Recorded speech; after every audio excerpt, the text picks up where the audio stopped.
오늘 함께 보실 하나님의 말씀은 예레미야 13장입니다. 말씀 봉독은 23절에서 27절까지 하겠습니다.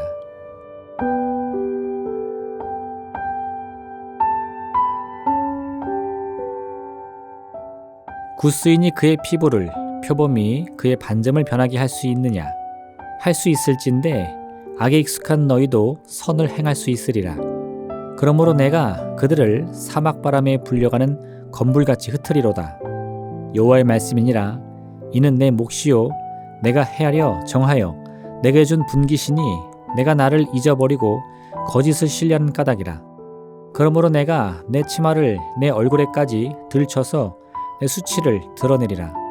내가 너의 간음과 사악한 소리와 들의 작은 산 위에서 내가 행한 음란과 음행과 가증한 것을 보았노라.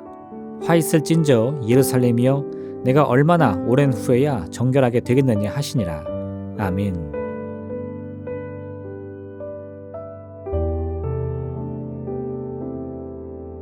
오늘 본문에서 하나님께서는 예레미야의 허리띠를 유브라데 강가로 가서 바위 틈에 감추라 말씀합니다.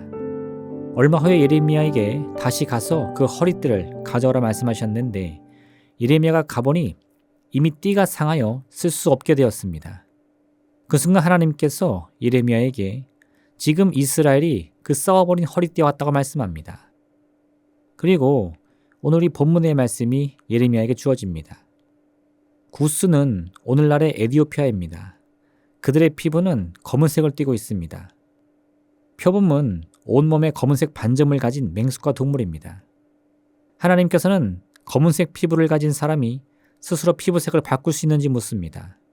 또한 표범이 자신의 몸에 난 반점을 스스로 없앨 수 있느냐고 묻습니다. 이런 일들이 가능하다면 이스라엘이 스스로 죄악을 돌이키는 일 동안 가능할 것이라고 말씀합니다. 이 말씀의 의미는 지금 이스라엘은 이미 스스로를 돌이킬 능력을 상실했음을 나타냅니다. 하나님께서 이스라엘 향해 심판을 결정하신 이유는 그들이 자신의 길을 스스로 책임질 수 없는 지경에 이르렀기 때문입니다. 그런데 오늘 말씀의 핵심은 이스라엘이 자신들의 죄를 스스로 책임질 수 없음을 질책하는 것이 아닙니다. 오히려 이스라엘이 스스로를 책임질 능력이 없기 때문에 하나님께서 직접 그들을 붙드실 것임을 의미하는 것입니다. 이를 위해서는 무엇보다도 이스라엘 자신이 이와 같은 상황을 잘 인식하고 인정해야만 하는 것입니다.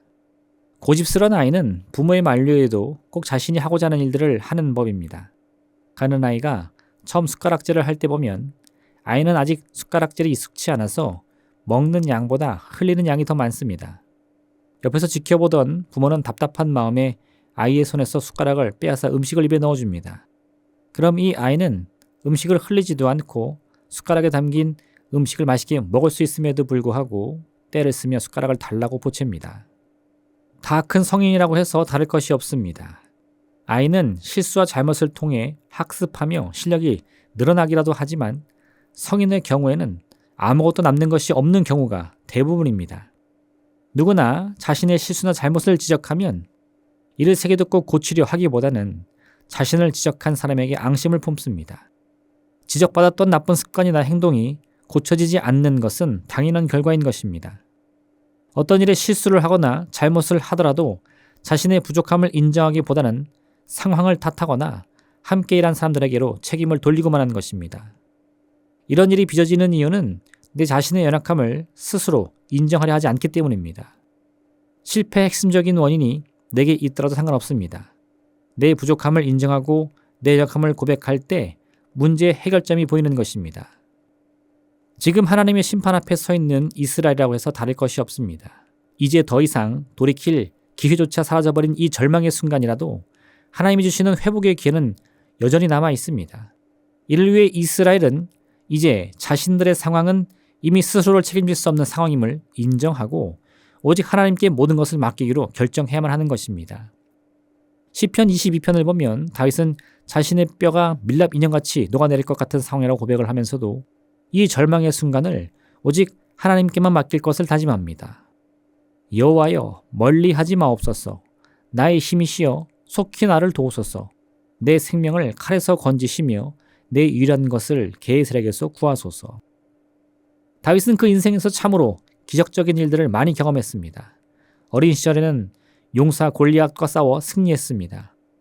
자신이 다스리는 신하는 물론 아들까지도 자신을 죽이려고 반란의 칼을 높이 들었을 때에도 하나님께서는 늘 이 죽음의 상황을 승리로 바꾸어 주셨습니다. 이런 반복되는 문제와 고통 속에서 다윗이 깨달은 것은 자신이 책임질 수 없는 문제와 고통이 다가온다 할지라도 하나님을 의뢰하면 반드시 살아날 길이 있다는 사실이었습니다. 내가 사망의 음침한 골짜기로 다닐지라도 해를 두려워하지 않을 것은 주께서 나와 함께 하심이라. 주의 지팡이와 막대기가 나를 안위하시나이다. 지금 하나님의 목적은 이스라엘을 절망이 아닌 소망으로 이끌자 함인 것입니다.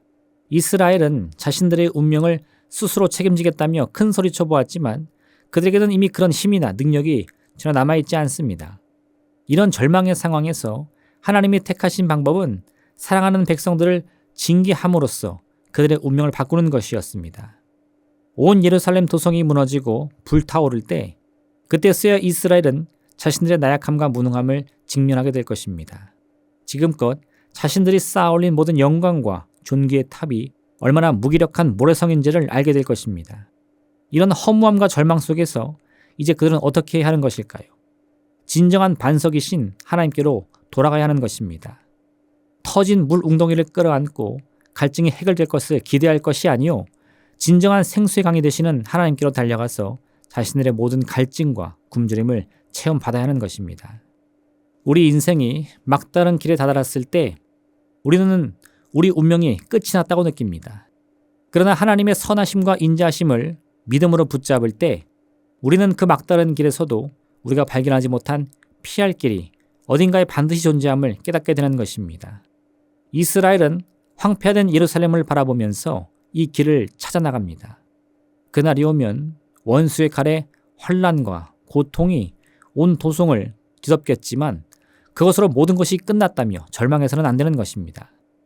지금 예레미야의 입술에서 선포되는 하나님의 말씀을 기억하며 나의 힘으로는 내 피부의 색이나 반점을 바꿀 수는 없지만 하나님께서는 능히 저 돌들로도 아브라함의 자손을 창조하실 수 있는 전능의 하나님이신 것을 고백해야 하는 것입니다.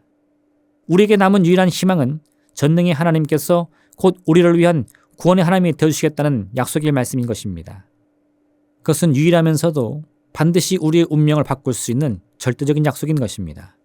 그러므로 이 귀한 약속의 말씀을 붙잡고 오늘 하루 눈에 보이는 것이 없고 귀에 들리는 것이 없더라도 오직 우리 마음과 생각 속에 담겨있는 이 믿음을 의지하여 하나님 주시는 기쁨과 평안을 누리는 여러분 되시기를 바랍니다. 기도하겠습니다. 사랑의 하나님 아버지, 우리 모든 이 삶과 운명이 주님의 손에 있음을 마음 깊이 깨달게 도와주시옵소서. 특히나 우리가 문제 가운데 있을 때, 저 깊은 절망 가운데 있을 때에 이 어떤 믿음의 고백을 통해 내 운명을 움직이시는 주님, 우리의 절망을 소망으로 바꾸시는 주님을 믿음으로 바라보며 믿음으로 소망하며 믿음으로 기대하여 간절히 부짓고 응답받는 우리가 되게 허락하여 주옵소서. 감사드리며 예수님의 이름으로 기도드립니다. 아멘. 하늘에 계신 우리 아버지, 아버지의 이름을 거룩하게 하시며 아버지의 나라가 오게 하시며 아버지의 뜻이 하늘에서와 같이 땅에서도 이루어지게 하소서.